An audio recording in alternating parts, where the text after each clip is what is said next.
psychology works. And if there was a Muslim psychologist like no other, it's Imam Ghazali. I give you one selection, from the Bidayatul Hidayah. He starts off by speaking about organizing your day, the hours of your day. He says you should not have anything that is, you should make sure that every moment of yours is accounted for.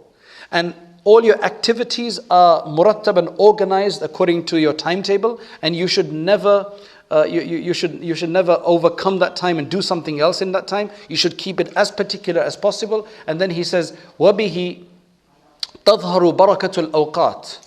That is how you get barakah in time. Many of us are struggling with barakah in time and blessing in time. Our days just fly by. Our days just pass and we don't get anything accomplished. So he tells us that if you have your day organized, where you do everything in its allotted time, and he says, this is what he then says. He says, don't be like animals who do things as they come. كَيْفَ مَتَّفَقْ.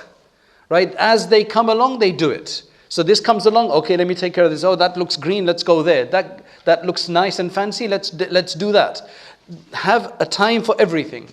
And then after that, in another discussion, he says that you should always strive to be doing good and never to be doing bad.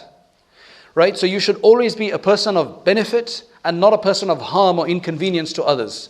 And then he says in the midst of that discussion, he says that, look, if you can't help it, because there's going to be a lot of people, and when you've dealt with a lot of people, they come and the excuse is, I can't help it. I just can't help talking to him. I can't help talking to her. I can't help bothering him. I can't help lying. I can't help, cheating. So he says, look, if you can't help it, if that's what you say, so he's preempting your thoughts. That's why I call him a great psychologist. So he says that if you can't help it, then go to sleep.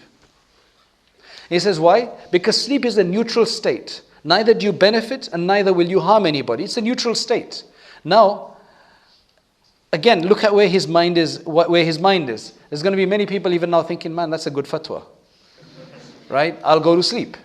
So then he suddenly says, but then sleep is the sister of death. And what good is there in life in which so much part of it is death?